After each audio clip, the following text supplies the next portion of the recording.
What links Star Wars, It, The Tale of Gilgamesh, The Lord of the Rings, and Jane Eyre all together?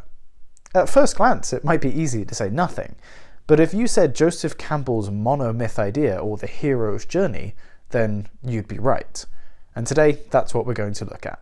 Let's get started.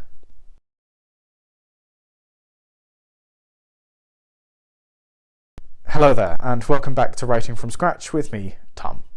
On today's video, I thought it would be a good idea to start our exploration of story construction by looking at the work of Joseph Campbell and his 17 steps that he identified in every book, story, and tale that he examined in his book, The Hero with 1,000 Faces. Joseph Campbell is famous for identifying these 17 crucial steps that are needed in order to create a universal tale. He identified them within old religious texts and modern books, and they're really influential in the way that we construct stories now. Before we go any further, I think I should point out that this idea is not universally accepted, and there are thousands of examples out there that go against Joseph Campbell's theories and his 17 steps. Instead, you should treat this as just one of many ways in which you can create a story. Quite often, this is selected as a good example and a great starting place for new writers because it's logical and has an extensive list of examples that you can use to draw upon and get inspiration. The idea of the hero myth, or monomyth, was not created by Campbell and can be traced back much further than him, but Campbell is widely credited with popularizing the idea that many adventures are linked by a common structure which makes them so interesting and compelling. In fact, his research in The Hero with 1,000 Faces was largely focused on religious hero stories like the Minos in ancient Greece. That doesn't mean it isn't applicable to other genres though, because it certainly is. I should also point out that while Campbell's structure contains 17 steps, you don't need to use all of them. And in fact, it's very common for writers to cut or add certain steps from this formula. Dan Harmon, for example, is famous for creating his story circle, which is based on Campbell's idea, but uses far less steps to construct a short, circular story. So, as I give you the list of steps, remember that certain ones can be cut or replaced by other things that you think of. So don't stress and don't think that you need to use all 17 every time. The 17 steps starts with a call to adventure. This is an essential step, and basically the inciting incident that beckons our hero or heroine to break from their normal life and embark on their journey. This is then followed by the refusal of the call, which is a step where the hero may resist the call to adventure due to a reason such as fear or insecurity. From there, we have aid, and this is where our hero will usually meet a mentor figure as they set out, and that mentor may guide them on their journey and act as a font of information about the new world. Next, we have crossing the threshold, and this is where our hero steps into the world of unfamiliarity and away from the comfort of their old life. Fifth, we enter the belly of the whale, and this is where our hero is challenged by the new world and realizes the full extent of the challenge ahead of them. They may fail here or want to turn back. Six is the road of trials. This is a series of tests that makes our hero stronger and harder to their new world. It teaches them lessons about the new world which may be useful for later. Number 7 is a gift from a deity, and this is where our hero is given aid and stewardship by a powerful being that will help them on their journey going forward. 8 is temptations, and this is where our hero is tempted to veer from their journey and may lose their way somewhat on their way to their final destination. 9, we have atonement, and our hero confronts a power that has been challenging them from the beginning. This is usually the climax of our story where the hero is faced with their ultimate challenge. At number 10, we have apotheosis, which is a moment of realization about the reality of the world or the situation. 11 is achievement, and this is where our hero has done what they set out to achieve because all the steps have come before. This is the ultimate expression of everything they've learned in their journey. Which leads to 12, which is a refusal to return, perhaps a step where the hero may not want to return to their ordinary lives, but usually this doesn't exist with the next step, which is escape. Escape is where our hero must escape with their achievement intact. But 14, usually our hero is going to be rescued by companions who lead them back to their normal life. At 15, they're going to cross the threshold and return to their starting world. 16 has them be the master of two worlds, where they must reintegrate with their old life, reconcile how they've changed, and potentially decide how to share their new wisdom.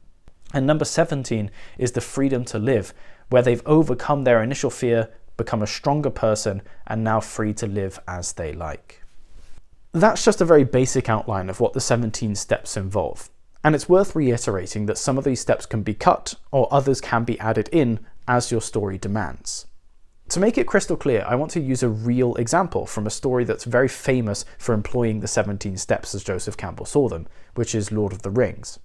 From there, I also want to show you another example of something completely different in the story of Jane Eyre, and also show how that structure is applicable there, to demonstrate how it's appropriate across multiple genres and stories. Let's start with Lord of the Rings. 1. Call to adventure, Gandalf recruits Frodo. 2. Frodo tries to give the ring to Gandalf. 3. Frodo is advised by Gandalf and then joined by Sam, Merry and Pippin. 4. They leave the Shire. 5. The group are joined by a hardened warrior, attacked by ringwraiths, and Frodo is severely injured. 6. They journey south through Moria, losing Frodo's mentor Gandalf. 7. Frodo is given advice and divine gifts from Galadriel. 8. Frodo is becoming increasingly tempted by the ring. 9. Frodo confronts the challenge of Faramir, but also faces up to Smeagol, who is someone he may become. 10. Frodo realizes they won't return from their journey and the full weight of his task. 11. Frodo destroys the ring. 12. Frodo is resigned to die for his achievement. 13. Frodo escapes imminent death. 14. Frodo is rescued by Sam and Gandalf. 15. Frodo returns home. 16. He decides to write his book in order to share his story and experience. 17. Frodo departs to the Undying Lands, where he can live free from pain of his journey. The Lord of the Rings is a very common and often cited example of the hero's journey as Joseph Campbell saw it. So let's look at a more unorthodox example of Jane Eyre. 1. Jane lives her ordinary life and is invited to Lowood, which she is excited to do in order to leave Gateshead. 2. Jane does not refuse. 3. She confides with Bessie, who advises her, essentially her only friend. Later, Helen in Lowood becomes a strong ally. 4. Moving to Lowood is the first time Jane has left Gateshead. 5. Jane is tested both literally with schoolwork and through punishment from Mr. Brocklehurst. 6. Jane is further challenged by Mr. Brocklehurst, but is resolved to fix the issues and restore her reputation. 7. Miss Temple is patient with her and gives her the benefit of the doubt, speaking with Mr. Lloyd from Gateshead to exonerate Jane's character. 8. Jane is tempted by Mr. Rochester's proposal to become his mistress, despite him being married. She loves him but refuses to give up her freedom. 9. Here she is confronted with the fact that she is not of high enough birth to marry men such as Mr. Rochester. 10. She realizes the previous point and accepts that she is free to live as she likes. 11. Jane discovers that she had wealthy relatives and is actually of equal birth to Mr. Rochester, and they can marry. 12. Mr. Rochester is severely disabled following the fire in Thornfield, which makes Jane hesitate about this new life, which would require her sacrificing some freedom to be with him. 13. Jane does not need to escape. 14. Jane does not need rescue. 15. Jane returns to Thornfield. 16. Jane is stronger for her journey, so strong that she can look past Mr. Rochester's disabilities and appearance and happily loves him regardless of the circumstances. 17. She and Mr. Rochester are able to live happily as equals through her own means. Both of these examples show you that you can tell wildly different stories, genres, and characters using the same structure. While the monomyth, again, is not the perfect structure and it has lots of critics and lots of exceptions against it, it's a great place to start, to learn the basics of storytelling and the elements that need to be involved to make a convincing story arc. Just try playing around with it, plan your stories using these 17 steps, and you'll be surprised what kind of convincing and believable stories you can create. So, that's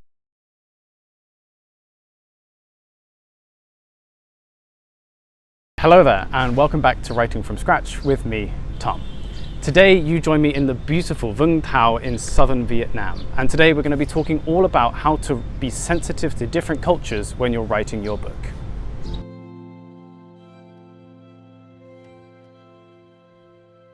So when you're writing your book, it's perfectly natural to want to include elements from other cultures. You want to include peoples, traditions, cultures, foods, fashion, lots of different elements that can make your book really interesting and really immersive for your reader.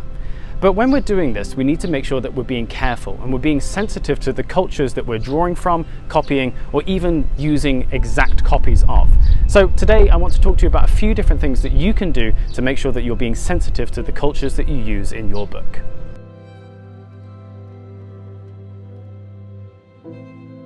So the first thing that you want to be doing is so important, and that is doing research. A lot of cultural insensitivities come from people not researching the place that they're drawing from properly enough, and often leaning on stereotypes in order to make elements that use that culture. So the best thing that you can do here is some research. Now that very much depends on you and the opportunities that you have. For me, I wanted to include elements of Vietnamese culture in my book, so here I am in the beautiful Vietnam using this experience to research all the cultural elements that I want to include. But if you don't have access to that kind of opportunity, remember that Google is your best friend. You can use Google to find anything, and this isn't a sponsorship for Google, but it's a really accessible tool that can allow you to find lots of independent and useful information that can help you make the best culturally sensitive novel that you can.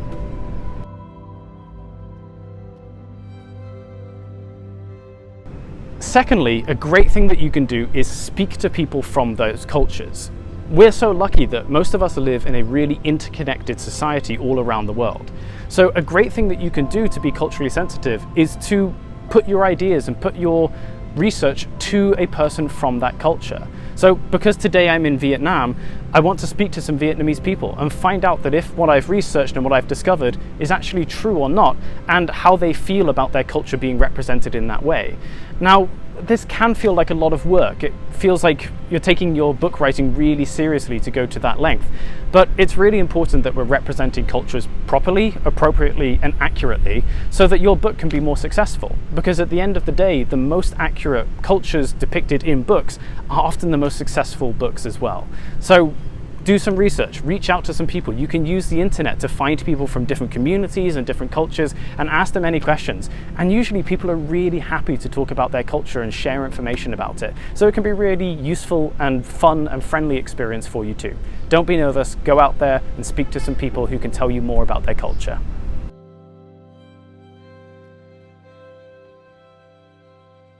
Now, if you're an architect writer, this is something that might really appeal to you. The idea of creating your own society with its own traditions and its own rules, that can be really exciting, and it's something that I personally really enjoy doing for my novel. So it's perfectly fine to create your culture, but it's also really difficult to create something that's completely new and not based off something. So make sure that when you're creating a new culture, you're not falling on pre-established stereotypes about certain other cultures that people might find offensive or disrespectful. So even when you're creating your own culture, make sure that you're still being representative, that you're being respectful to cultures that you might be influenced by, and make sure that you're being really self-aware. Make sure that you know where these influences are coming from, because really when we're writing, everything is influenced by something else, and we need to make sure that we're recognizing that and accepting that when we're writing our novel. So as for me, obviously I'm planning to use some Vietnamese culture in my book. Vietnamese culture is something that I have a really close personal connection with, and it's something that I'm really interested in. So I want to use it for my book because I think it's fascinating and beautiful and unfamiliar with my target audience of Western European readers. So for me, here I am doing my research, speaking with Vietnamese people to make sure that I'm being as accurate and respectful as possible. But that's not the end of my story when it comes to cultures. I'm also wanting to draw inspiration from my own culture in the UK and maybe combine that with other cultures that I'm familiar with, such as Japanese culture. So that's what I'm doing at the moment, and in a future video I want to go through in more detail how I'm making that process happen. In today's video, I just wanted to talk about the first steps that you need to take in order to make sure that you're being respectful and honest to the culture that you're representing in your novel. So that's all we have time for today. Thank you very much for joining me on Writing from Scratch. I hope you've learned something about how to incorporate different cultures into your book, and I hope you can take these notes away and these tips and then use them to create the most culturally sensitive and respectful book that you can moving forward. Please let me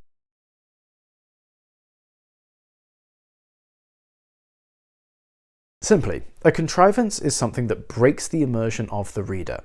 And it can be something that is highly unbelievable, highly unlikely, or something that breaks the rules within the world that have already been established. Essentially, these make the reader feel that the storyteller has been lazy, that they've cut a corner or taken a shortcut in order for the plot to move forward, and that they haven't really put a lot of thought into how to progress the story. There are three main contrivances, so let's look at them each individually and how we can prevent each one.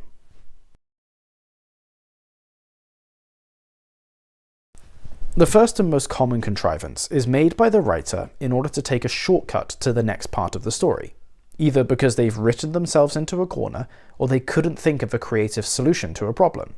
Great examples of this are characters teleporting great distances just to be involved in the story.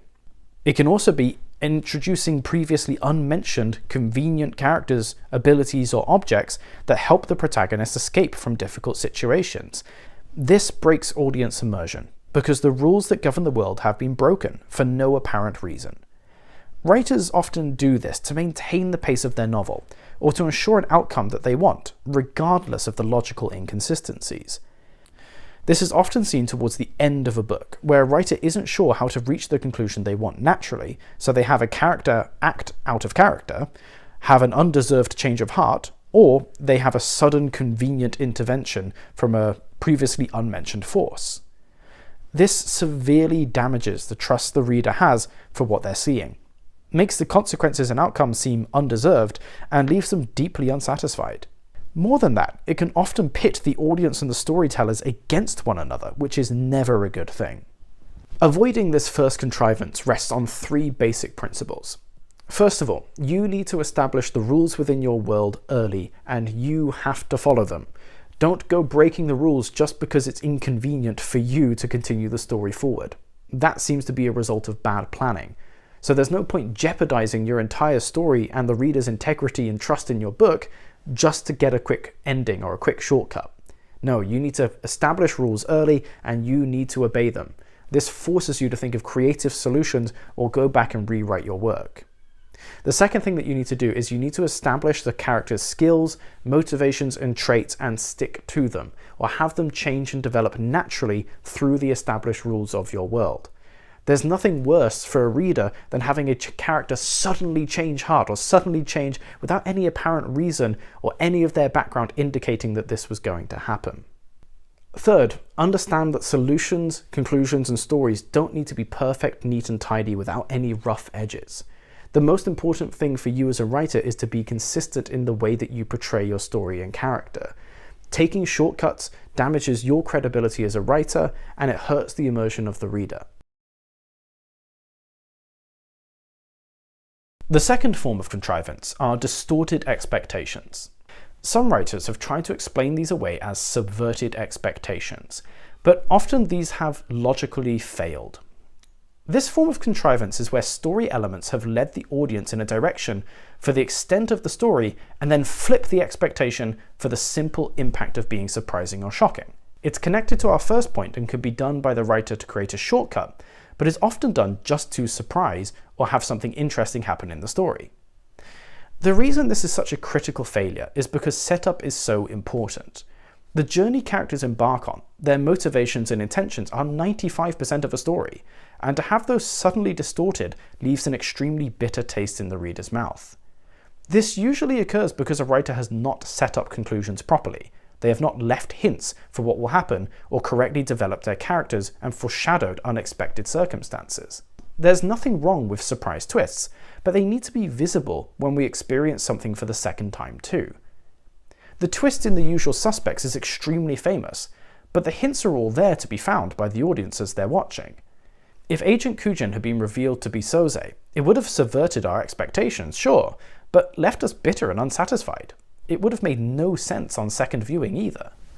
Having characters suddenly acting differently, sudden twists, bluffing of character deaths, excessive red herrings, changing the rules of your world, or forcing in a new character that moves the story in a different direction, all fall into this contrivance and do nothing except sow divisions between the audience and the storyteller. Preventing this contrivance basically has 3 simple rules, which is writing consistently, following the plan that you've made, and putting in effort to foreshadow and drop hints about future events. George R. R. Martin said this perfectly. You know, if you've planned your book that the butler did it, and then you read on the internet, someone has figured out that the butler did it, and you suddenly change in midstream and it was the chambermaid who did it, then you screw up the whole book, because you get this foreshadowing early on, and you've got these little clues you planted, now they're dead ends, and you have to introduce other clues, and you're retconning. It's a mess. And this perfectly sums up why you need to follow this rule. Your readers are always trying to predict what's going to happen. They're always looking for the next surprise. So for it to be genuine, it needs to have a trail of hints leading up to it. It needs to have steps that lead to a logical conclusion. Doing things randomly just for the sake of surprise and subverting the expectations is in fact distorting the expectations of the reader and will make them unhappy with your work. So just be careful and make sure you avoid this one. The third form of contrivance is about the information you give to the reader. This is related to the previous 2 points, but does stand slightly apart. Essentially, you want to make sure your reader is given all the information they would reasonably expect to know from this perspective. If they're following a detective, for example, but are not told about all the evidence the character collected, they will feel robbed when the detective solves the crime and reveals they knew something else all along that the reader just wasn't informed of. There's nothing wrong with your reader figuring out the plot and the ending. As Martin said, you can't just change the ending to subvert their expectations. Similarly, you can't withhold information they would expect to have, just to prevent them from reaching that conclusion until you say it's time. Once again, this damages the trust between the reader and the author. The information held can be a lot of different things, ranging from plot-critical information like evidence, to character information like motivations and beliefs. All of this can misinform the audience about the story and what they can expect by the end of it. This connects back to the first 2 points, as holding back information is a shortcut to build tension by the writer, but also distorts the expectation the reader has and ultimately damages that relationship. This contrivance again can be avoided quite simply by just being consistent with the way that you write. Try and put yourself in the shoes of the reader and think about what you would reasonably expect to have access to and what information you wouldn't want to be withheld by the time you reach the end of the book. Again, it's just about being honest. If you feel that your story is too easy to predict, then go back to the drawing board, replan it and make it more complicated. But don't lie to your audience and withhold information that they would reasonably expect to have.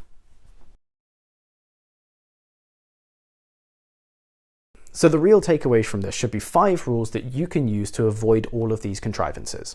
The first one is establishing rules within your world from the beginning and making sure that you especially obey them to avoid yourself being tempted to take shortcuts. The second one is making sure that you're writing consistently. Don't change the tone or character behaviors just to suit yourself, again, to avoid taking those shortcuts that make your work feel cheap. The third one is making sure that you establish who your characters are, their beliefs and their motivations, and this will help you write them consistently. The fourth one is making sure that you don't lie to your reader. Make sure that you're honest with the information that they would reasonably expect to have. And number 5 is don't be afraid to go back and change that story. You don't have to have perfect endings for everything and perfect ways out of every situation. It's okay to go back and rework what you're doing to make it more convincing, to make it deeper, to add in those twists that you want. Don't be afraid to go back and edit things and change things. It's your book, it's your right to go back and do that.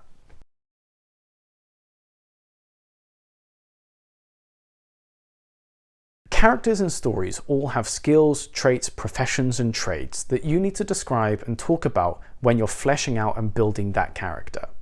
This can be a really big challenge if you're not familiar with that industry or trade, so today let's look at 3 different ways that you can approach this problem and solve it within your own book.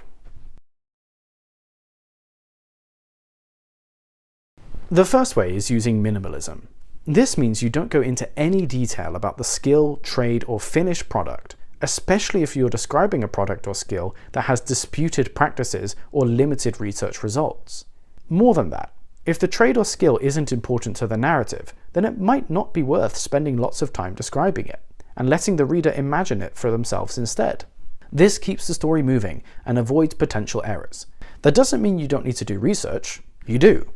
You need to make sure that the terminology you're using is correct for that trade, and that the process is described accurately where you have done so. But the minimalist approach just means you want to keep those details to a minimum. Just make sure that your reader understands what the trade or trait or profession is, basic understanding of how it functions, and then leaving it at that.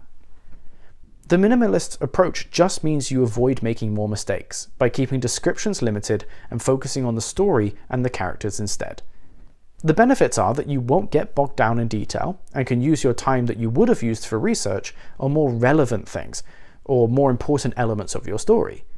The issue here is that obviously it can come across poorly to your reader, and having fewer details means that if you do make a mistake, it will be much more obvious.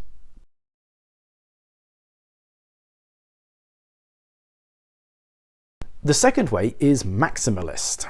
The opposite of the minimalist writing approach, you will invest a considerable amount of time in research, reading, and even interviewing experts in that field. This is great if a character's skill or profession is going to play a key part in the story. Then you'll need to spend lots of time with them, exploring their trade and learning about what implications it would have in terms of their skills, abilities, and character. If your character is an apprentice blacksmith, you will need to make sure you understand their role, the hierarchy within the business, the basic metallurgy, and the things such as prices, physical requirements, and timeframes. All of this should be further contextualized within the setting of your story, as time and place will impact the style of blacksmithing and the techniques and tools used. The maximalist approach allows you to create a vivid and authentic experience for your reader that will immerse them in the story and character. It will paint a much more realistic picture and most likely win praise from experts in the field for how their work is represented. The obvious risks here are that it could be boring for the reader who's not interested in that trade, or if it's not actually important to the narrative, and also the more detail you delve into, the more careful you have to be about those details. But if it's done well and appropriately, and you're dedicated enough to your research, there are great benefits here too. The third approach is straight down the middle. This should be self-explanatory at this point, but you're basically finding a halfway house between the minimalist and maximalist approaches. That means finding the basic information about a trade, getting the correct terminology, and doing your due diligence in research to make sure you have things correct, but importantly only including information that is not disputed and that you're confident is correct. This helps you find a happy medium between time used for research and producing authentic and believable content. This is great for people who want to have detail and pay respect to the industry, but understand that it isn't really the main focus of their story and doesn't play a lot of narrative significance. The benefit of this is that you can produce a confident picture of a trade or skill with sufficient detail to satisfy fans of that trade, but you also keep the story moving and you allow it to balance out with other features. The downside is that it can feel half-hearted and non-committal, and that may come across in your writing and influence your reader's experience.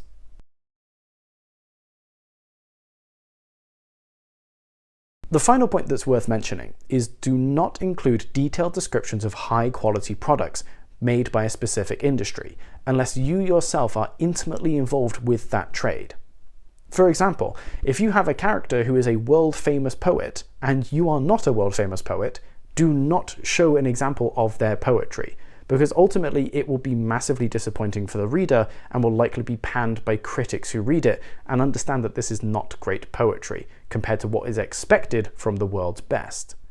So there are a few ways you can get around this. You can look at testimony and interviews of people talking about that industry, but the important point here is do not include examples of high quality products that you are not familiar with. That way you avoid criticism and you avoid embarrassing yourself and undermining the legitimacy of your character's ability.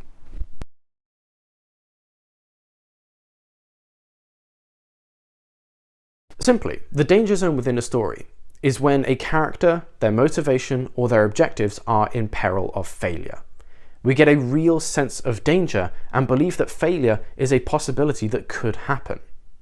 This is so important to storytelling. We need elements of risk. We need to show that failure is a very realistic possibility.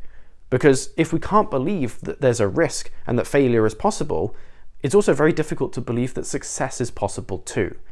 Success is all about overcoming those risks and overcoming those challenges, as we've discussed before. So we need to introduce danger, however it might manifest, in order to make the success believable in the end. When we include danger into our story, it's to threaten our characters or our objectives.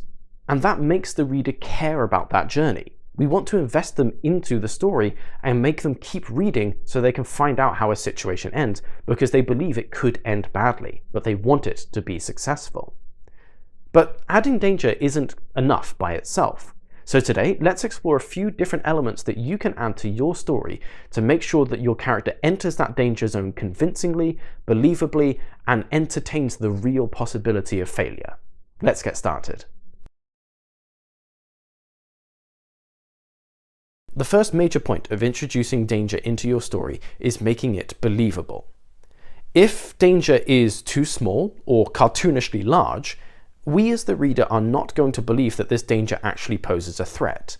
If it's small, then we don't feel a sense of risk that our character can't overcome it. And if it's too large, we feel that the scale isn't fair, that it's not balanced, and that if our character fails, we're not particularly surprised because the challenge was so large. What we need when we're creating danger within our story is to make it proportional to the strength of the character and the size of the task ahead of them. We want to be able to believe that the danger could happen if this story was real, and that if it did, it's a 50-50 toss-up of whether our character succeeds or not. And that's a really essential part of creating believable danger. A great example of this is in The Book Thief. Liesel is hiding a Jewish person within her house in Nazi Germany. That danger is very, very believable. We have lots of evidence and historical examples to show that failure here is a very real possibility. So, in that story, we believe that she could fail, and we worry every time Nazi soldiers or the Gestapo are lurking in her village and asking questions. We have a very palpable sense of fear and dread for Liesel within that story. This is a great example of believable danger. The second major point is to have low-risk early warnings. And what I mean by this is that early in your story, you need to have an element of foreshadowing of the future dangers that could cause failure. By demonstrating what the dangerous thing could do, by showing what the risk is early on, or talking about it between characters, we build a sense of anticipation, or in a negative way, we build a sense of dread. We understand that the future challenge is going to be colossal, because we've been introduced to it early. This goes back to it being believable. If something dangerous just happens immediately with no foreshadowing or setup, we almost don't believe that it could defeat our hero. But if there are warning signs, if there are small stepping stones leading up to this great danger, then we understand that this is an important moment within the story, and therefore in important moments bad things can happen, because we understand that failure is an essential part of a character's journey. A great example of this is within The Lord of the Rings. Early on within the book, we understand the corrupting power of the ring. We understand the strength of the enemy, of Sauron's forces and Saruman's betrayal. None of this really comes into play straight away, but we have that building sense of dread. We see the Nazgul killing people before they even encounter our main characters, so that when they do encounter them, we know fully well what they are capable of, and we've had warning signs as the reader to lead us to understand that this is now a dangerous situation for our character, where we can't immediately predict the outcome of the situation for everybody involved. A third point that is super important is that we need to have clear consequences for the outcome of a confrontation. We need to understand what the failure is and what the success is within a situation. As a reader, we don't actually care as much about the confrontation taking place itself. What we care about is the outcome of that confrontation. We want to understand what success will mean for our character and what failure will mean as well.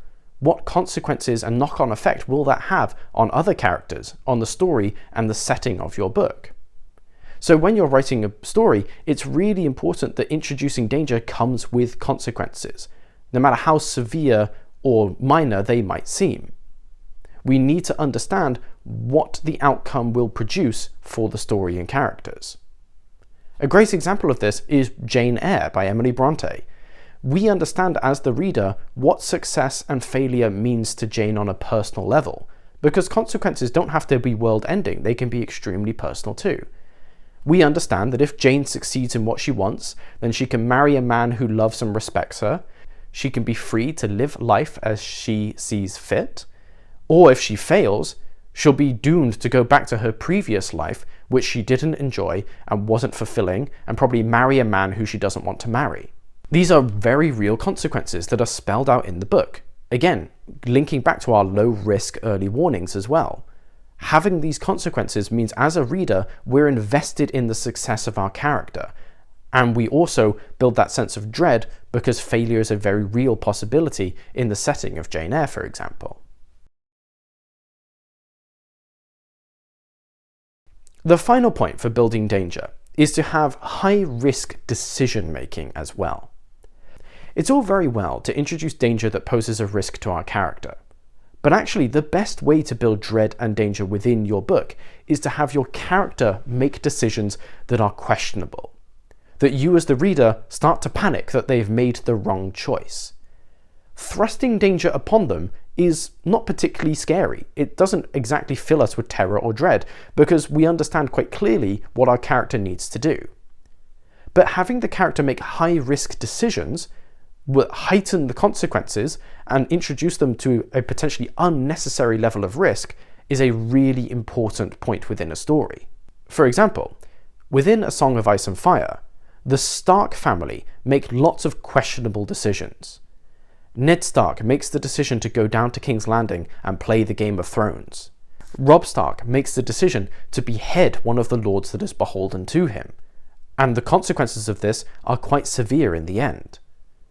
By having your characters make high-risk decisions, we heighten that sense of danger and dread because it feels unnecessary, it makes us panic, and it also means that not everything is predictable. We can't predict that danger will be thrust upon them if we can't even predict what decisions our characters will make. It makes every confrontation more interesting and more compelling to read as an audience.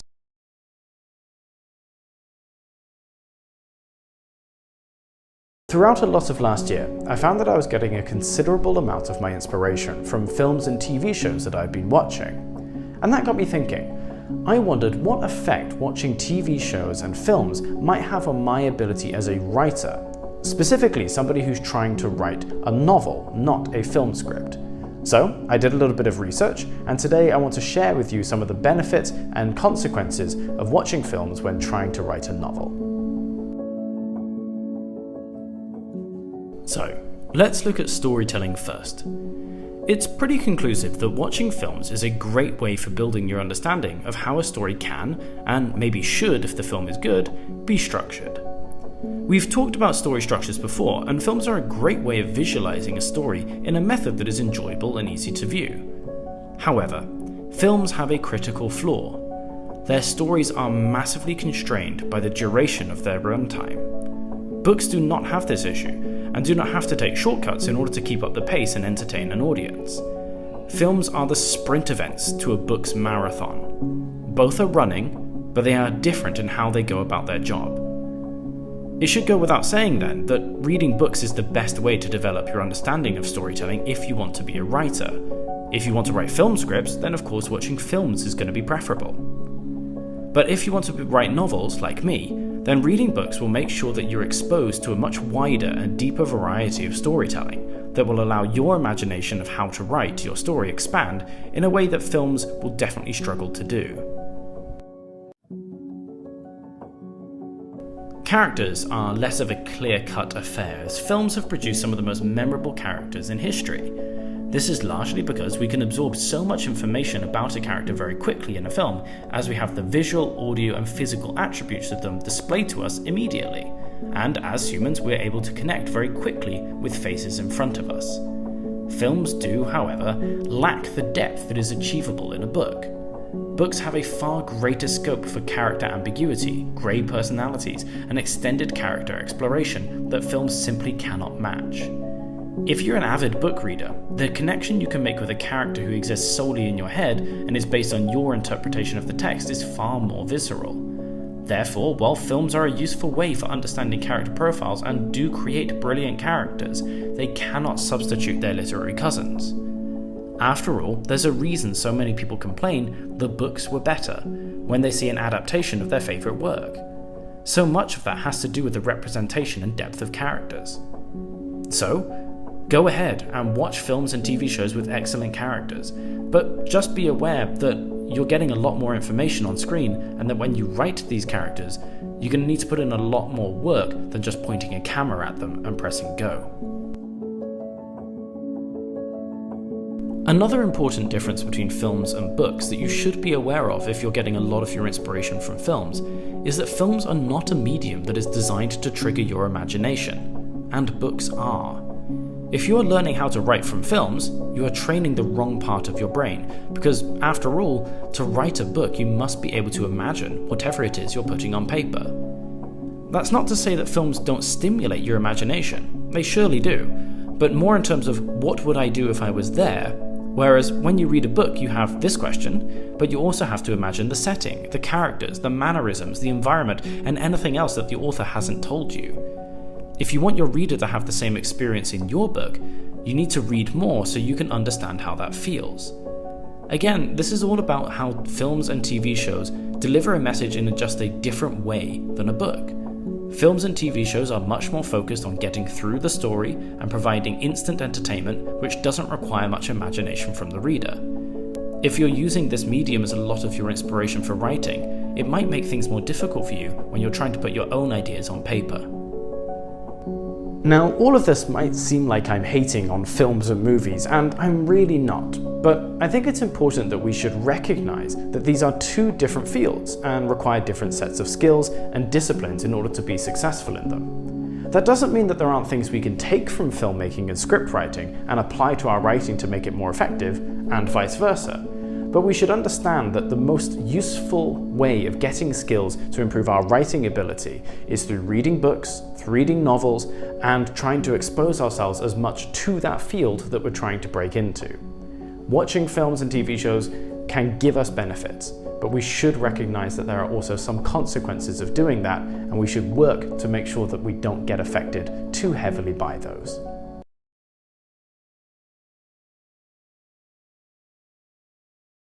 Let's start by defining exactly what stakes are. Within a story, stakes are the potential consequences or the actual fallout of the actions that our characters take. Or they can also be the potential repercussions that could happen if our character fails. Within a story, stakes can take many forms. They could be physical harm caused to the characters or actors within a story. They could be emotional trauma suffered on behalf of the characters. They could even be bigger things like world-ending apocalypses, or really small things like losing an item. Ultimately, the power of stakes depends on the purpose of the story and the narrative being followed. It depends on the character's motivations. But big stakes or small stakes, none of them are any less important than the other, and we need to make sure that we have good, convincing stakes within our story. So let's narrow down that definition a little bit and discuss exactly what we mean when we're talking about stakes, but also what we don't mean when referring to them. Let's get started.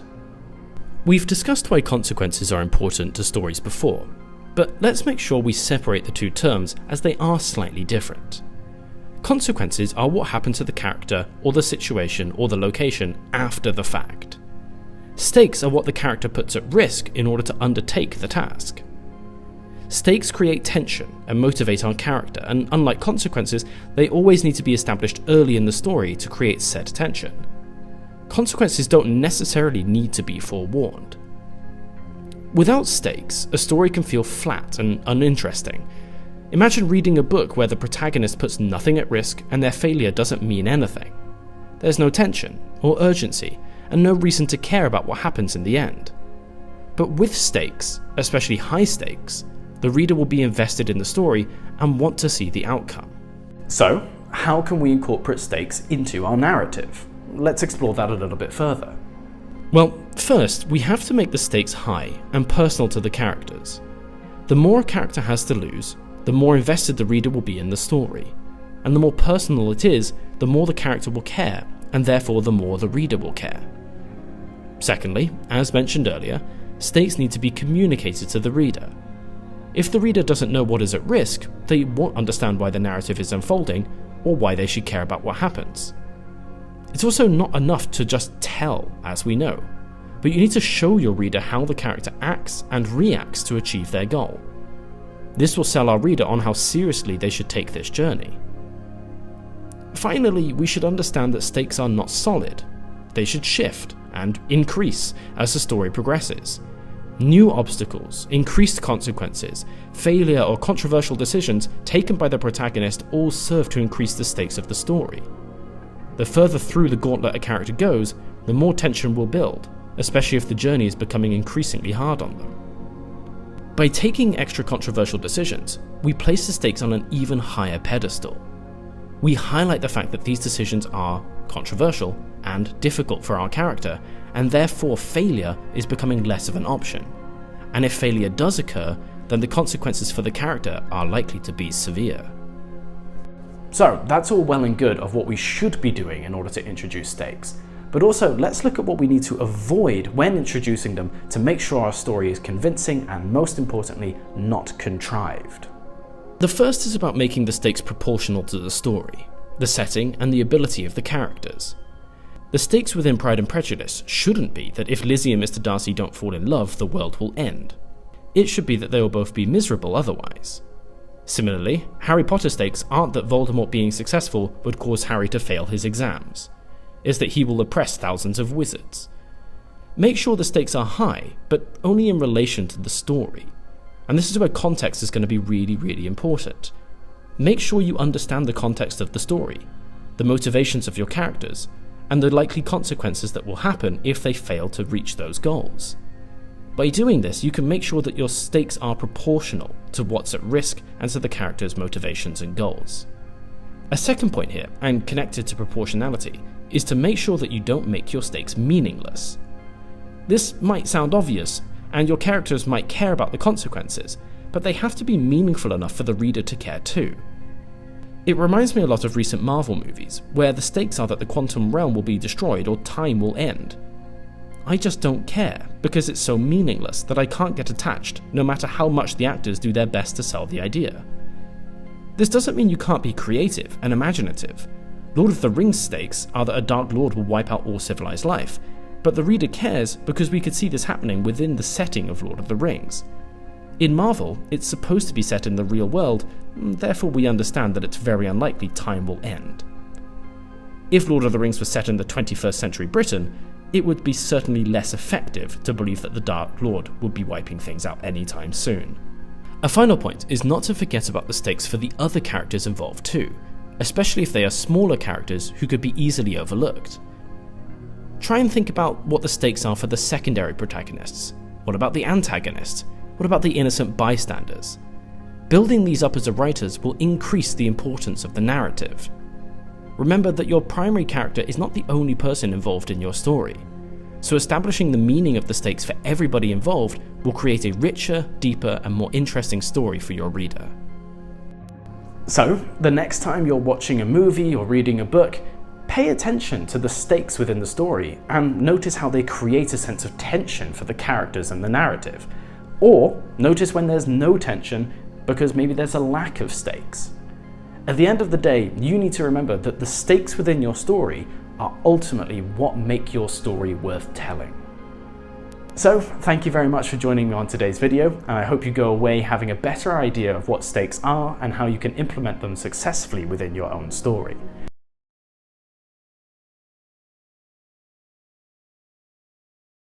Straight off the bat, I should say that you don't need to be a massive sports fan in order for this technique to be used. As a sports fan myself, I find it very useful to apply this technique to my writing, and it's helped me develop some really interesting characters, stories, and narratives. but that doesn't mean that just because you don't like sports, it isn't useful for you too. So I'd ask you, even if you don't like sports and you're just interested in writing books, I promise you this technique will be really, really useful in improving your writing and especially for creating great stakes, great tension, and great characters. Let's get started. One of the central and most obvious uses for sport is that it's inherently all about conflict. You can see the sides, see the goals, and understand how all these forces are going to clash with one another in pursuit of those targets. Conflict, as we've mentioned, is such a central driving force within any good story, and it's one of the things that makes sports so popular. When we watch a full season, we see the story of conflict unfold before us, with underdogs, favourites, and baddies throughout. It can be really easy as a writer to trace the narrative of the conflict, its origins and manifestations, and then supplement that for characters, factions, or forces in our own story. It's not a big stretch of the imagination for a writer to take the historic rivalry between Man United and Man City in English football, replace those with noble houses like the Montagues and Capulets, and then understand why one person, like Carlos Tevez, moving from one side to the other causes drama, conflict, and intrigue. As conflict is the base for any great story, it isn't difficult to take that conflict and place a story on top of it. This can be as simple as the story of a single football player like Patrice Evra rising from the slums of Paris to winning the Champions League with Man United. You can take a lot of inspiration from these individual stories, the liberation that sport offers to many people. You can take team efforts to overcome enormous odds like the Miracle on Ice in the 1980s, or even bigger than that, you can catalogue the long-term efforts and setbacks to achieve success like the South African team winning the 1995 World Cup. It's so easy to be inspired by these stories and transplant them into alternative narratives. After all, they continue to be such remarkable stories that still inspire us today, and they actually happened, so you can make sure your story is believable too. More than that, most of them even follow the monomyth structure, when applied, which lends even more weight to their utility as narrative devices. As we know, characters are a really important part of any story, and it's exactly the same within any sports narrative too. The players, the managers, coaches, referees, fans, and everybody else connected with the sporting enterprise all have such diverse personalities, goals, and emotions. It really doesn't take a genius to see how alive and electric sporting figures are, how passionate they get, and how much effort they put into their art and journey. Just watch Jessica Ennis-Hill win her gold, or any athlete get injured and see how much that affects them. Again, they check all the character development boxes. They are not perfect, constantly wanting to improve, make mistakes, face enormous challenges. They are likable, mostly, and put in tons of effort to reach the pinnacle of their discipline. More than that, they are up against others in very similar positions, with very similar skills and drive. This makes things unpredictable and exciting as we see real characters clash thanks to the inevitable conflict that sport brings. Watching players in the changing room, on the pitch, and at home shows the depth of their personality and character too, and can really help us as a writer understand what makes a convincing, well-rounded character. For me, one of the greatest use of sport as an inspiration when writing is to understand stakes and tension. Almost all sporting journeys or seasons start slow. They build gradually as things progress, and by the end and the final few games, they are nail-biting affairs with all that progress at risk and on the line. It is tantalizing to watch a full tournament and see the faces of sports people in the final event. It's impossible not to feel the stakes, especially as they've been established from the very beginning. Think about the World Cup final. There are emotional stakes for the players to play well. There are prestigious stakes for the governments of the countries. There are emotional and financial stakes for the fans. There are reputational stakes for the officiators. There are career stakes for the commentators. That's part of what makes sports such a fantastic narrative. There are stakes for everybody involved, and they're easily clear to see. It can also be heartbreaking too, and it allows us to get a great understanding of jeopardy and risk involved. There can only be one winner, and Max Verstappen beating Lewis Hamilton in the Grand Prix in 2021 stands out to me as a fantastic example of tension and emotional relief, as well as devastation and controversy. All fantastic elements to a truly gripping story. So, there we have it. I hope you can find it useful to apply lots of the elements that are found in sports to your writing. creating compelling characters, creating strong stakes, and creating a really interesting narrative with an extremely clear and satisfying conclusion at the end.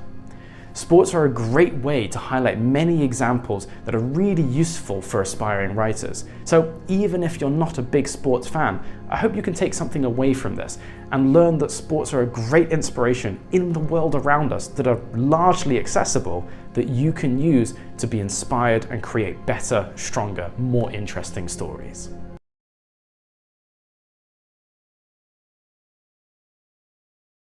Whenever I think about expectation subversion, I'm reminded of the film Predator. We've talked about how films aren't perfect for helping writing, but I think this example is valid for what we're talking about today.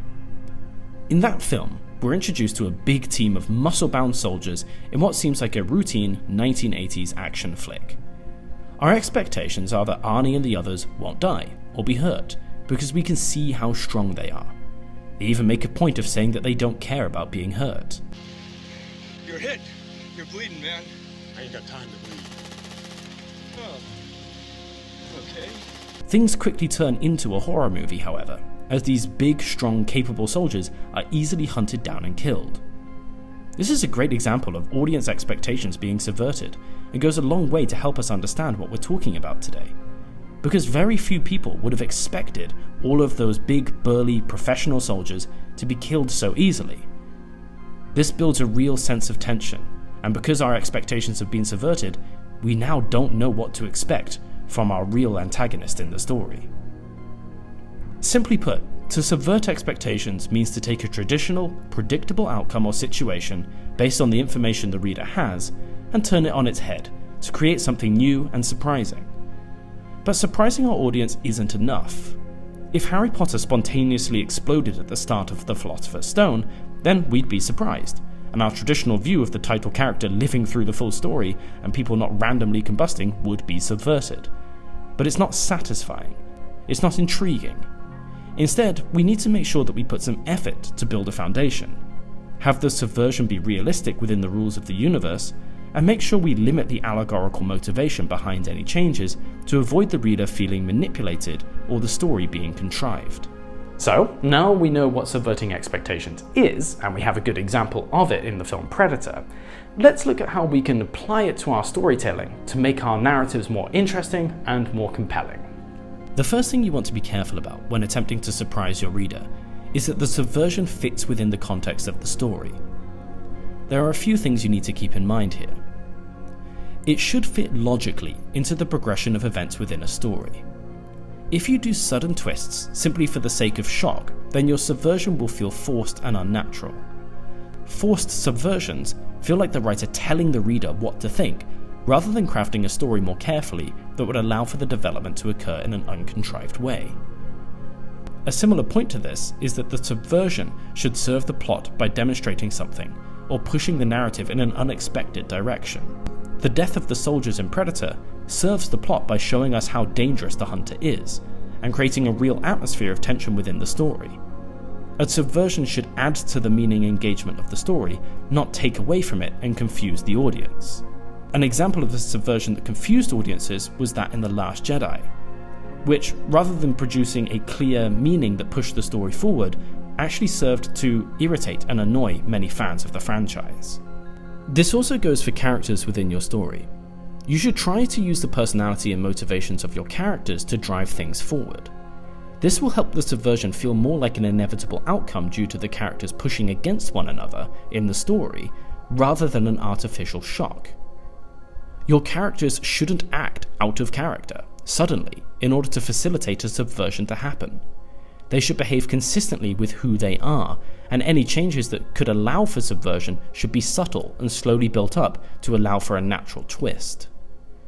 7 is full of great character-motivated subversions, such as John Doe freely allowing himself to be arrested, which doesn't usually happen in this genre, to feed his motivations, as well as Mills killing Doe at the end, which also doesn't usually happen in this type of film.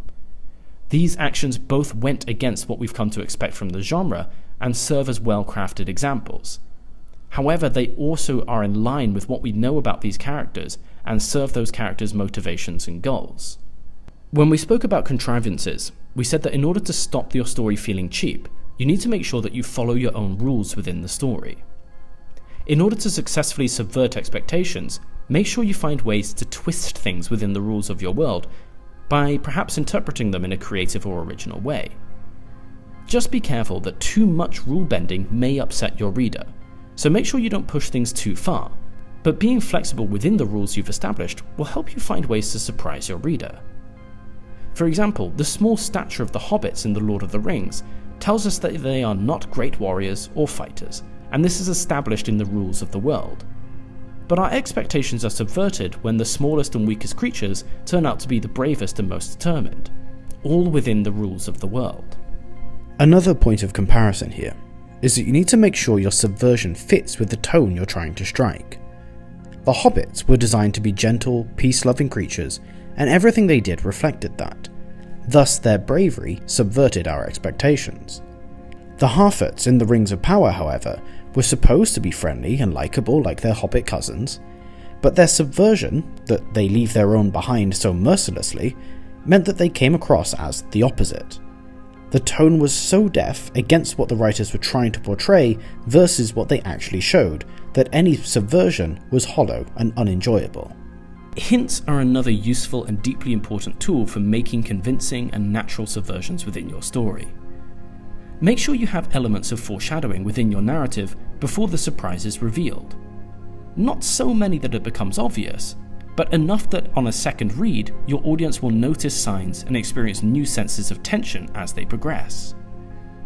Of course, you want to play your cards close to your chest, but sudden surprises aren't always great.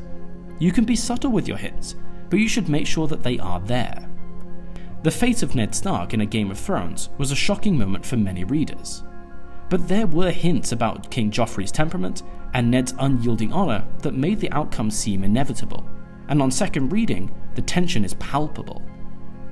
There were no signs saying this will happen, but there were many clues in the characters and in the plot that told us what will happen when these two characters get in each other's way. Finally, you should remember that subversions don't need to be big, grandiose, Shyamalan-esque twists. They can be subtle and equally meaningful too. One of my all-time favourite subversions is children standing up to adults.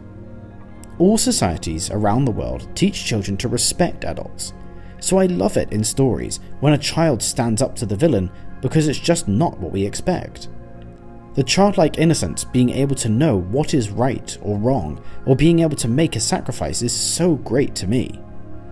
It can be done badly, for sure, and can be cheesy or overused, but when it's done right, I feel it's such a brilliant character moment and makes me sit up as a reader. All of this while subverting my expectations in a pleasant and enjoyable way. So, there you have it.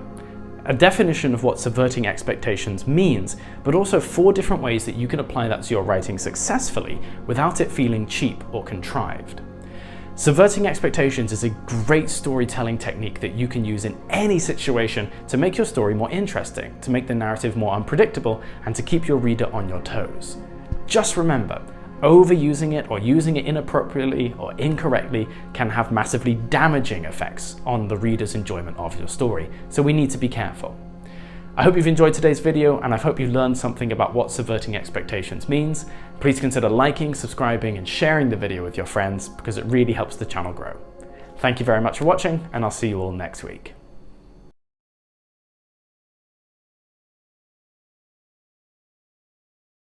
Mysteries are one of the most exciting and intriguing aspects of any story. They make us want to read more and investigate just exactly what is going on. Mystery is something I want to talk about more in the future, but for now, let's focus on one aspect: the mystery box.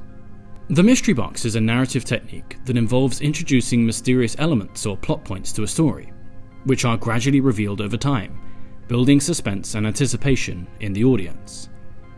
Simply, imagine I place a box in front of you. Most people's instinct is to open that box and find out what's inside. You are essentially withholding information from your reader in some form or another and drip feeding it to them over the course of a story. It's a simple trick to capture the attention of your audience, and it's remarkably flexible, as the mystery can be anything from a hidden object, a character's identity, or a secret place or event. but it is just that. It's a trick, a shadow on the wall. The mystery box can be, and has been, used incredibly effectively throughout literature and television, but it's a double-edged sword, one that must be handled with extreme care. Fail to do so, and the consequences may be severe. Let's start by talking about why this technique is so useful and why so many writers and filmmakers make use of it. It has very much been popularized by the filmmaker J.J. Abrams since his 2008 speech on the very same thing. The thing is that it represents infinite possibility. It represents hope. It represents potential. And what I love about this box, and what I realized I sort of do in whatever it is that I do, is I find myself drawn to infinite possibility and that sense of potential. And I realize that mystery is the catalyst for imagination. Now, it's not the most groundbreaking idea, but when I started to think that maybe there are times when mystery is more important than knowledge, I started getting interested in this. Ultimately, anytime you're introducing an idea of mystery into your story, but specifically the mystery box technique, you are doing so to create an air of intrigue and curiosity for the reader. You want to draw them into the story, make them invested in discovering all of the answers. You want them to open the box. In Agatha Christie's Murder on the Orient Express, the mystery of who killed Ratchet keeps most readers engaged in the story, especially it is the core focus of the story. We get adequate amounts of tension as we read, as we know the book will end with the revelation of said culprit, and everything we're reading is building towards that point. All of this builds suspense and makes us wonder what is going to happen next. Edgar Allan Poe was a genius with this use of the mystery box, and the Cask of Amontillado is one of the best examples of hooking the reader into a tense and suspenseful mystery. We want to know what Montresa's plan is to get revenge on Fortunato. Another great use of the mystery box is as the inciting incident for our story to unfold. We've discussed why having that call to adventure is so important to our characters, and having a mysterious one provides a great premise for the story to evolve. The murder of the Louvre's curator in Dan Brown's The Da Vinci Code gives us the entire foundation of the story to unfold. On a similar note, and as we've talked about before, having a suitable mystery allows for subversion of expectations, as done well in Gillian Flynn's Gone Girl, where the assumptions we make as a reader go a long way to allowing the twists and turns of that story to reveal themselves in relatively satisfying ways. Let's take a moment to look at all the examples I've given. Did you notice something that they all have in common? Essentially, these mystery boxes work effectively for two key reasons. First of all, and you'd think obviously, but that's rarely the case with lazy writers, all these mystery boxes have solutions. We know who killed Ratchet in the end.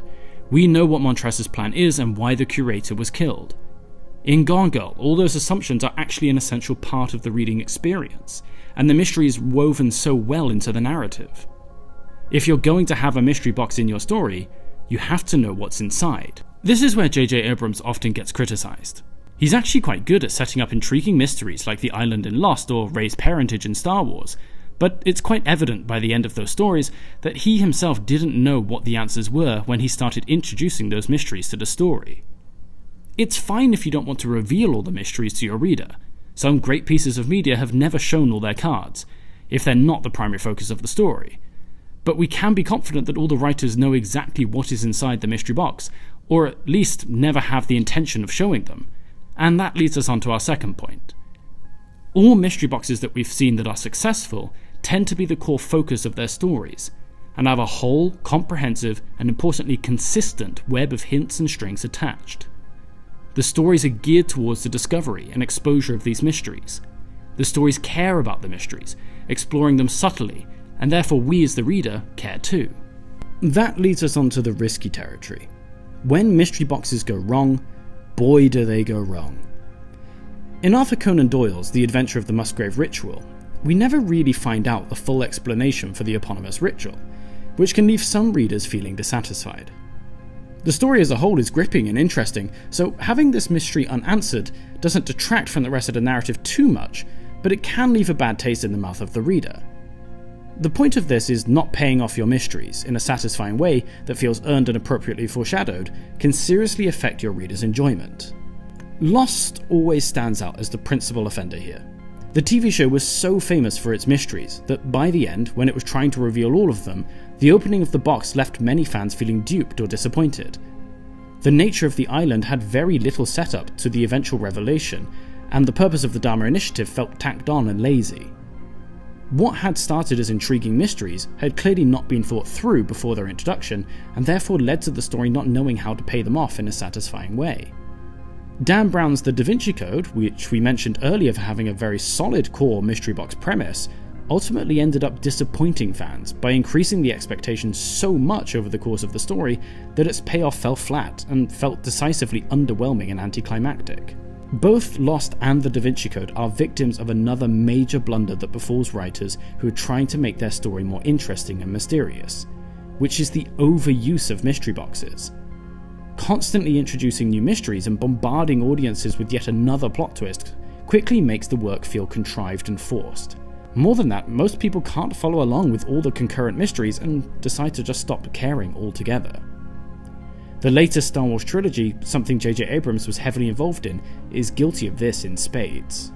Oh my god, like mystery boxes are everywhere in what I do. We are given so many questions by the films that are so inconsistently written and never really paid off that many audiences felt confused and disappointed. You actually have to be prepared to give answers to questions that the audience might ask. Take a critical lens to your own work, keep your work tidy. More isn't always better. Less is more. In Star Wars, we're flooded with so many mysteries that either have no, little, or inconsistent results. Who are Rey's parents? They were nobody. They were filthy junk traders who sold you off for drinking money. 5 minutes later. You're his granddaughter. You are a Palpatine. Who was Snoke? A good question. For another time. Where did the First Order come from? A good question.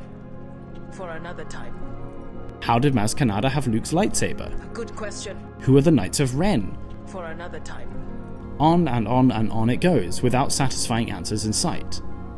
When writing, you never want to ask more questions than you're prepared to answer, because ultimately, sooner or later, you do actually have to open that mystery box. You can't put off the answers forever, unless of course you don't have the answers, which is something we've already pointed out as being pretty important.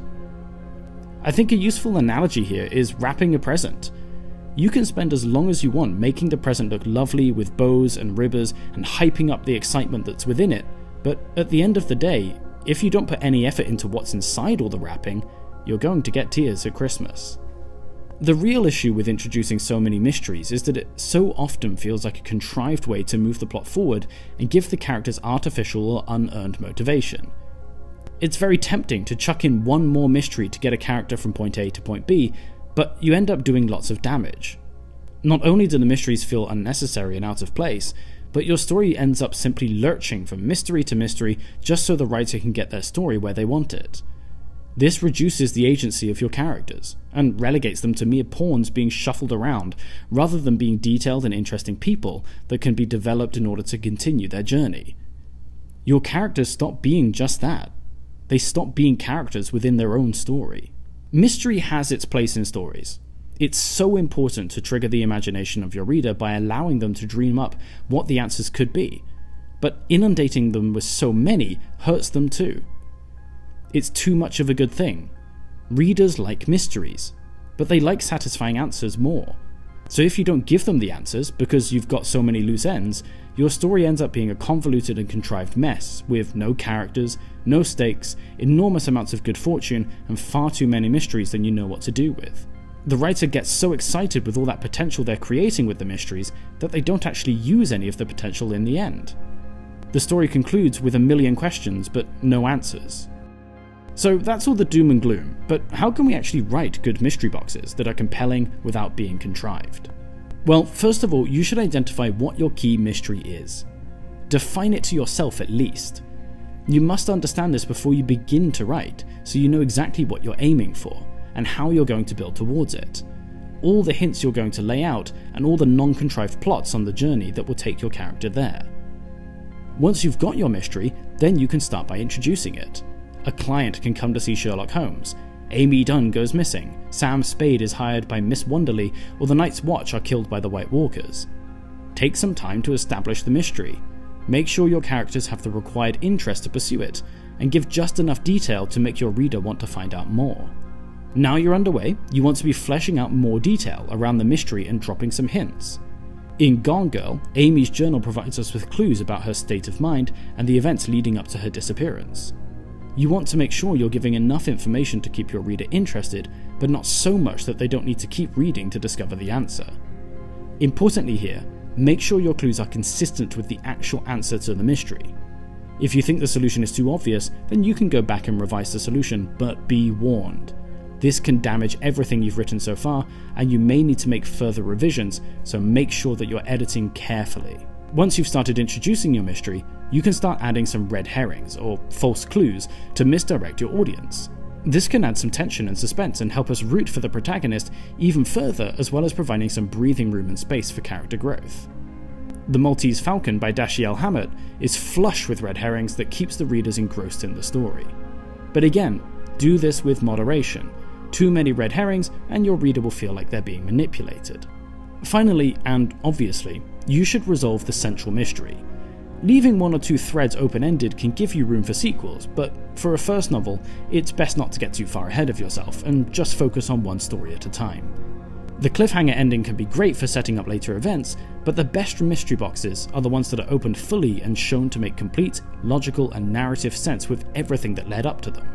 Murder on the Orient Express is a textbook example of logical deductions from the characters, a surprise reveal, and a resolution that ties up all the clues and suspects neatly at the end. So, the next time you're thinking about introducing a mystery into your story, just take care to avoid throwing them in randomly just to make it more mysterious or more convenient for you as a writer.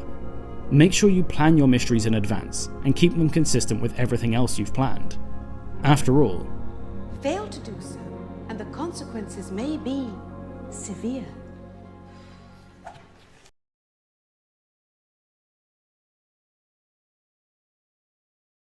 Politics.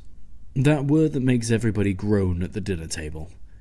But despite its usually negative perception, politics can actually be a fantastic source of inspiration to help you write your stories. Today, let's explore how you can delve into the mire of politics and emerge a stronger writer. First of all, we should probably define what we mean by politics, and for this video, I'm keeping this broad and vague to give you the most scope for inspiration. Politics is simply concerned with anything to do with governance, politicians, political ideologies, or laws.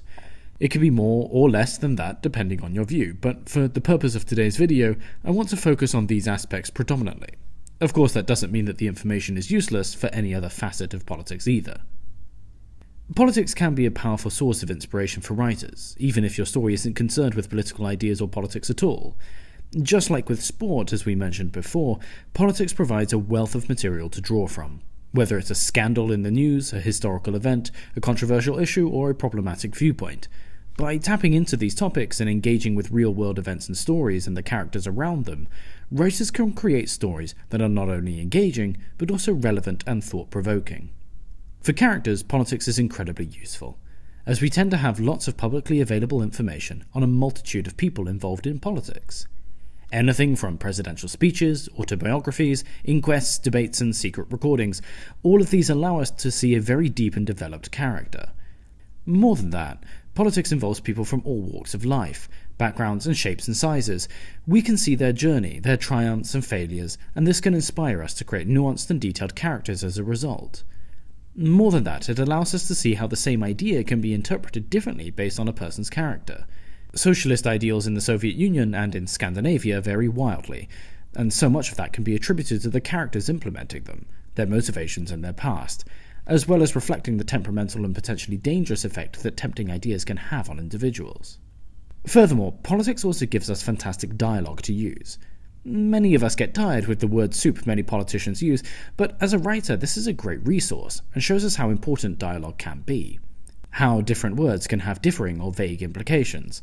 How smart characters can weasel themselves through difficult conversations, or how egomaniacs can use words to manipulate or deceive others. We shouldn't forget that politicians, love them or hate them, are supported by a vast array of spin doctors, who above all are excellent storytellers and wordsmiths. The words they use are trained and deliberate. Learning from them is incredibly useful for us to create complex and deep dialogue within our own stories that contains realistic measures of nuance and subtext. For me, one of the most compelling cases for using politics to inform your writing is that it provides gripping and rapidly changing stories. How often have we seen political figures rise through the ranks only to be struck down by scandal? The insane speed of political developments shows how we can successfully pace our own narratives within our stories, how we can plant foreshadowing or clues that are used later in the story as a realistic revelation or twist. Coming back to our character development, we can see politicians plough through a storm, bow out humbly, go down in flames, or come back swinging. There is no shortage of twisting and turning stories in politics, each well and thoroughly documented by multiple sources that all have differing perspectives. Which brings me on to my next point, which is that the wealth of media coverage that politics gets means that each story can be interpreted differently. This allows you to plot events in your story that can be seen in a myriad of different ways and help you introduce lasting conflict into your narrative. More than that, remember that politics is principally concerned with problem solving. Our judgment of how well that is done is up to the individual, but nonetheless, politics provides us with a whole host of ways that people try and solve problems, based on their character, beliefs, motivations, interests, and pressures being exerted upon them. This allows us to be more creative with finding solutions to dilemmas in our book, seeing how real-world people react to crises, and then being able to emulate that in our story. Finally, and perhaps most importantly, politics is chiefly concerned with ideas. Some of the best books ever written, full stop, have politically concerned ideas at their foundation, and many allegorically use politics at their core. 1984, Animal Farm, To Kill a Mockingbird, Catch-22, War and Peace, The Grapes of Wrath, Gulliver's Travels, The Handmaid's Tale, and so on and so on. Using political ideas as the formulation of what you might explore has a proven track record of success. As we've mentioned before, you should try to make your novel as widely applicable as possible in order to attract a broader audience and ensure your book's future relevance. But don't be scared to have politics in your book, or at least don't be scared to be inspired by political ideas. Smarter writers than all of us weren't, and they succeeded. So, while politics may not be everybody's cup of tea, just like sport, remember that the real-world environments around us have vast potential to tell us about storytelling and inspire the characters we're writing about. It may seem obvious, but reading fairy tales can be one of the best ways of improving your ability as a writer. Fairy tales are often associated with a children's bedtime story, or older stories that bear little relevance to our modern lives, but this couldn't be further from the truth. There's a reason why Disney used fairy tales for the basis of most of their stories, why psychologists often use them to explain complex human behaviors and emotions, and why many, many books and movies have been inspired by the teachings and narratives of folk tales. This is because one of the key qualities that we'll come to see in this video is the timeless nature of fairy tales, how they tap into some of the most fundamental aspects of human life, how they teach us a moral lesson, utilize great structures, and combine all of this to create memorable and much beloved tales. First and foremost, as a structural writer, fairy tales are great for helping you understand what a clear and coherent narrative structure looks like. They are simple and recognizable by trait, with clear beginnings, middles, and ends, as well as containing obvious protagonists and antagonists, conflict, motivations, and themes. These structures carry throughout time, repeated again and again in various forms. The ancient Greek story of Rhodopis, the Vietnamese tale of Tam and Cam, Cenerentola from Italy, Aschenputtel in Germany, and eventually the Cinderella story that we know now, all contain incredibly similar narrative structures, with secret younger siblings marrying kings despite jealous step-siblings and oppressive parents. By understanding these stories, we can identify trends in narrative structures that all of these timeless fairy tales share, use that to craft simple and compelling narratives ourselves, and ensure our own story is logical, clear, and memorable. Continuing the memorability aspect, fairy tales allow us to see clear characterization that provides us with memorable and standout characters. Typically, fairy tale characters represent archetypes that many modern psychologists now point to when identifying types of people. This is because fairy tales tend to produce larger-than-life characters, with exaggerated behavior and traits that make them stick in our minds as unique personifications of certain attitudes. As a writer, this can be a great basis for creating characters that our readers remember. We can focus on the traits that make them stand apart from others, while also having an applicable and deeper inference for the real world that the reader can relate to. We have probably all met somebody who reminds us of the cunning of the big bad wolf, of the callousness of Hansel and Gretel's stepmother, the kindness of Kaguya Hime's adoptive parents, the refusal to grow up in Peter Pan, or the sharp thinking in Penelope in the Odyssey. All this brings us to what fairy tales do very well. Again, something that psychologists and historians love, thus securing their longevity while also simultaneously making them complex, interesting, and broadly applicable throughout the ages. That is, their inherent use of symbolism. Fairy and folk tales often use symbols and metaphors to convey deeper meanings and themes. Understanding how to use symbols effectively can add real depth and meaning to your own stories, allowing them to be more widely accessible and applicable in the future. One of the primary purposes of these tales is to instruct people in how they should behave and to find deeper meaning in things that may appear arbitrary at first glance. Ariel from the 19th century Danish tale The Little Mermaid has the mermaid transform from fishtail to human legs, to represent her desire to have a new life and identity. Little Red Riding Hood's hood symbolizes her innocence and vulnerability, eventually stripped away by the wolf, which represents danger and temptation. Or the approaches that the three little pigs take to building their house symbolizes different ways that you can live your life: laziness, quick fixes, or hard work. Almost ubiquitously with fairy tales, they are often set in distinct fantasy worlds, with their own rules and systems. Studying these stories can help you get a stronger grasp of how to build vivid and interesting settings that can grip and draw in your reader. Wonderland from Alice's Adventure is filled with unusual creatures and nonsensical events that seem to have their own rules, apart from our own, and this creates a unique and memorable experience for our reader.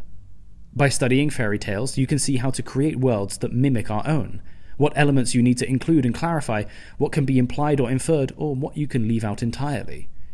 The habit of world building can often be to over-explain the setting, making it dry and without intrigue. Studying fairy tales can show you a way to build interesting worlds in a short and expressive manner.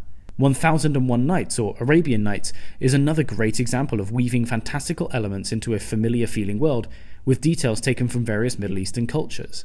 Similarly, Anansi the spider from West African folklore is another example of a mystical world filled with talking animals, mythical creatures, and magical events.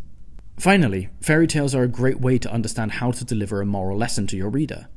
We've talked about how applicability is more important than allegory, but we should note that allegorical narratives can be great stories too. Folk tales so often have clear moral lessons that can help you understand how to incorporate themes and messages into your own writing. They can teach you how to use storytelling as a vehicle for a message without being too heavy-handed or dictatorial or preachy. They are timeless examples of how to communicate a message clearly, without alienating all of your audience by propagandizing your particular viewpoint, something that has plagued writing ad infinitum. The Boy Who Cried Wolf teaches us the importance of honesty. Kasajizo teaches us the importance of being kind in order to be happy. The Magic Paintbrush shows us the importance of generosity and the danger of greed. So remember, you have a vast resource of inspiration and fantastic examples of storytelling at your fingertips. These are ancient, memorable stories that have survived for generations for a reason. Do not neglect them,